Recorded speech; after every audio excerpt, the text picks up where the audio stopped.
Eu me chamo Ítalo, sou educador popular, formado em História pela Estadual da Paraíba e aluno do mestrado de História da Federal de Campina Grande. Eu estou gravando esse áudio aqui para vocês para falar um pouquinho sobre Sivuca. Severino Dias de Oliveira, também conhecido popularmente como Sivuca, nasceu em 26 de maio de 1930. Aos 8 anos de idade já percebeu a sua inclinação pela música quando viu pela primeira vez um órgão na missa na igreja. Com 9 anos de idade, filho de sapateiros, ele ganha uma sanfona de 8 baixos e começa a treinar.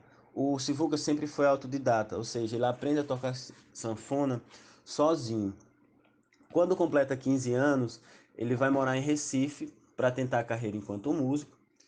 Lá ele começa a trabalhar na Rádio Clube, depois de uma apresentação, e começa a ter contato mais direto com a música, né? O Sivuca fala em um documentário que uma das coisas que fez ele também gostar de música foi o cinema. Não pelos filmes, mas pelas trilhas sonoras, né? Ele ia assistir filmes no cinema só pela trilha sonora.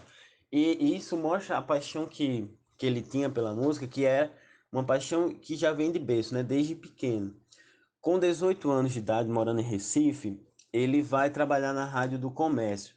A Rádio do Comércio, naquele período, tinha como diretor musical uma figura chamada Guerra Peixe. Guerra Peixe era um estudioso da música carioca que veio do Rio de Janeiro para o Recife para estudar o baião e estudar o forró. E lá ele conhece Sivuca e se pressiona com o talento de Sivuca. Sivuca vai ganhando cada vez mais espaço na música local, até em 51 e morar em São Paulo para gravar o disco de Carmélia Alves. Para quem não conhece Carmélia Alves é considerada a rainha do baião. E ela é responsável também, junto com Luiz Gonzaga, pela popularização do baião enquanto estilo musical.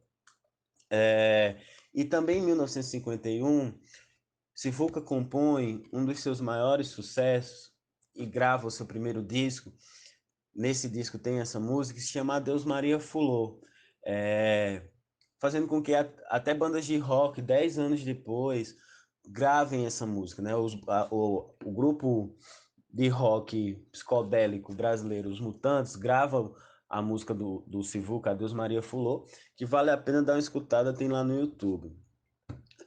Morando em São Paulo, ele fica até 1955, quando vai morar no Rio de Janeiro para trabalhar na Rádio Tupi. A Rádio Tupi era o grande celeiro de artistas brasileiros, né? Saíram de lá Baden Powell, Clara Nunes, Pedro Sorongo, o próprio Vinícius de Moraes. Então, assim, ali era o local onde os artistas brasileiros se concentravam, né?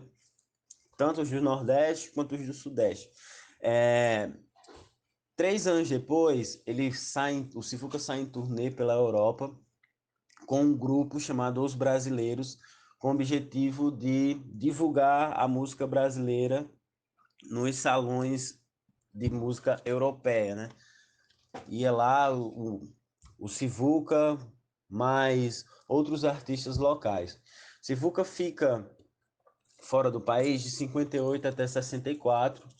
Quando volta para o Brasil em 64, decide ir embora, justamente pela situação política que o país se encontrava. Né? Não podemos esquecer que 1964 é o ano em que estourou o golpe militar e a ditadura militar no Brasil.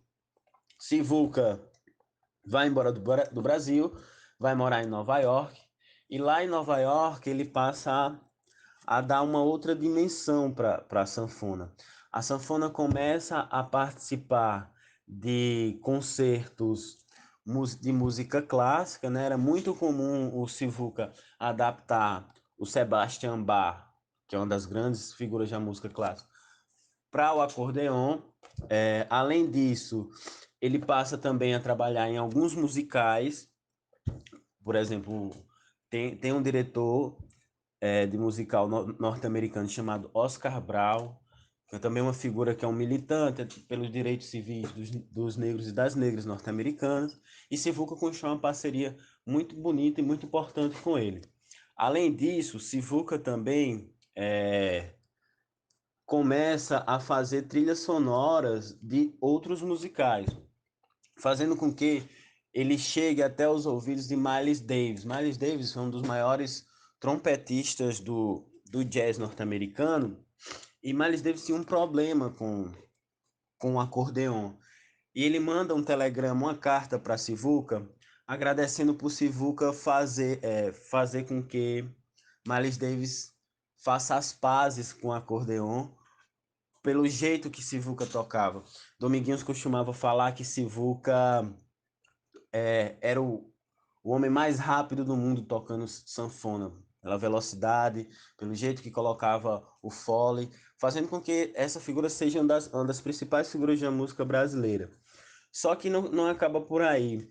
Em 75, ele se casa com uma médica paraibana chamada Glória Gadelha, é, e nos Estados Unidos, em Nova York, num dia de inverno, ele sente saudades da Paraíba, especialmente de Itabaiana, das feiras livres de Itabaiana, e compõe talvez o seu maior clássico, né, que é Feira de Mangaio, que é interpretado na voz da Clara Nunes e se transforma no grande hino dos sanfoneiros brasileiros, né? Feira de Mangaio é uma das maiores músicas da música popular brasileira e uma das maiores interpretações também, tanto por parte do Sivuca quanto por parte da Clara Nunes.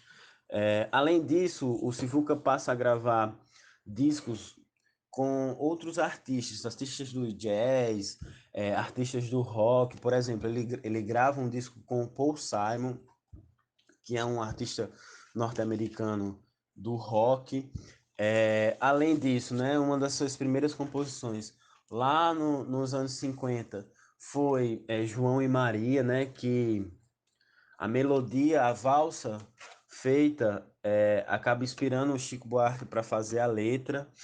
Então, Sivuca é um artista de dimensão internacional. Ele redimensiona o valor da sanfona na música, levando a sanfona tanto das palhoças de forró quanto para os concertos nos maiores teatros do planeta. Sivuca, desde 68, lutava contra um câncer de faringe e em 2006 ele chega a falecer, mas ao mesmo tempo a sua história está marcada nas entrelinhas do povo brasileiro, nas composições do povo brasileiro, e por isso é importante que a gente conheça o Sivuca e conheça seu trabalho. Abraço.